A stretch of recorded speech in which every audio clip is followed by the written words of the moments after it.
I think the next thing we'll talk about is making Oxymels and Shrubs. And Oxymels and Shrubs, that name sounds kind of weird to you, right? Oxymel, what's an oxymel?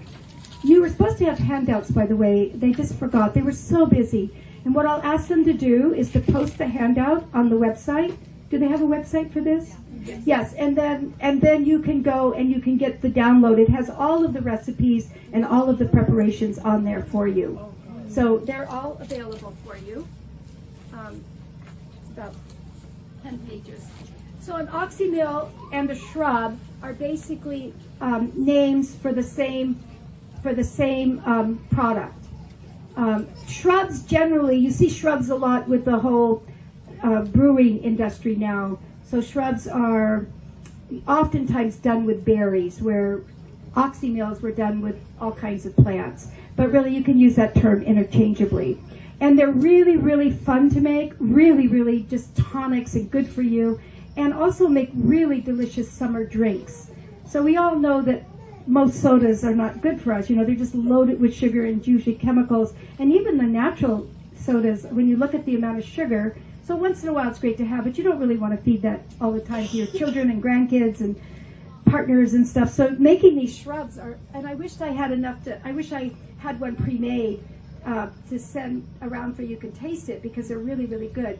So an oxymel means acidic and sweet. So it's made with honey and vinegar. And usually you can use any vinegar, but again, for medicinal purposes, we usually recommend apple cider vinegar.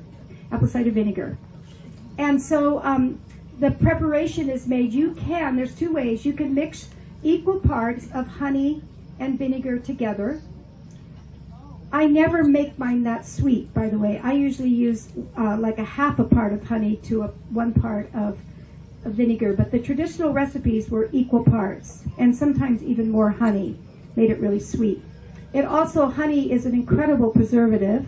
So what you're getting in the honey and the vinegar is you get, again, the acidity that burns alkaline, so it's alkalizing to your system. It's probiotics, it's prebiotics, it's really good for digestion, it's cooling to the body, and then with your honey you have an incredible medicine. So it's mucilaginous and soothing, it's antibacterial, it's full of nutrients. Honey is just like a god food, really. It's just so amazing. So you have a medicine there, and then you have the herbs. So I'm using raspberry because I wanted to make it taste good. So I just fill a jar. I would never make it this small at home. I'd make a big quart of it. And I do this like with almost any berry I have, elderberries, blueberries, huckleberries. I used even sea buckthorn berries. I made the most beautiful, beautiful orange shrub. It looked fluorescent. It was so beautiful. So and then I just fill them. And I usually, first of all, put the vinegar, but you can mix the vinegar and honey. I'll let this sit for about 2 weeks, just infusing in there. Even overnight, this is always tasting like raspberry vinegar, right? And then what I do is I strain this off and I add a half a part of honey to it. But what I was saying is that you can mix your honey and your vinegar together and put that over get that nice rain, and put that over the raspberries. And then you strain off after about 2 weeks. It only needs to sit for 2 weeks. You can even see the color's already red. This is overnight. I just set this up last night. Then you pour off that liquid. You can imagine it tastes like a really strong, sweet vinegar, raspberry, honey drink, right? Too strong to drink. So what you do, that's your concentrate. So on a hot summer day, you add just a little bit on the bottom of a glass and you fill it up with sparkling water. You can add it to tea. It just makes the most delicious, refreshing, kind of sweet, acidic drink that's so good for you. So shrubs and oxymel. So you've all heard of Hippocrates. He's considered the father of modern medicine, right? Hippocrates. And still today, when doctors graduate from med school, they say the oath of Hippocrates. Right? So Hippocrates is, I think, so interesting. Hippocrates was not a medical doctor. He was an herbalist. He treated everybody. All of his medicines were herbs, honey, and vinegar. And so he's the first one that we know of, that started making the oxymels. So many of his herbal treatments were vinegar, herbs, and honey. Yes? How do you store them?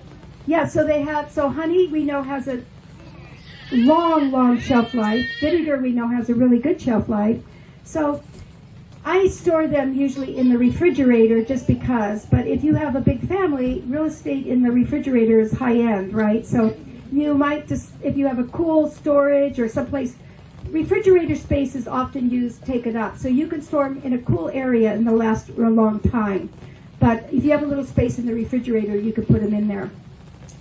So shrubs, oxymels, that's what they are. And you can really just start playing and experimenting. If I had sparkling water and this had added the honey to it and pass it around, everybody in here would go, oh, that's really refreshing and good. Right, because it does. It tastes very refreshing and good. So just not to complicate, I don't want to confuse you. You can mix your honey and your vinegar together and pour that over your mix. The old recipes called for equal parts of honey to vinegar. I don't ever use that much honey. It's a lot. I usually use one part of vinegar to half a part of honey.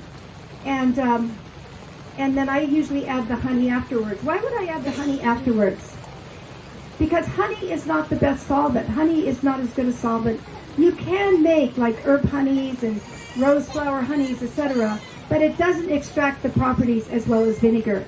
So I extract it into the vinegar and then I add my honey, and I just get a little bit of a better product, but either way, it's good. To be aware of new videos like this one, be sure to subscribe to the Preparing for the Time of Trouble channel. For more free videos and downloadable audio podcasts, as well as handouts, go to www.preparingforthetimeoftrouble.com.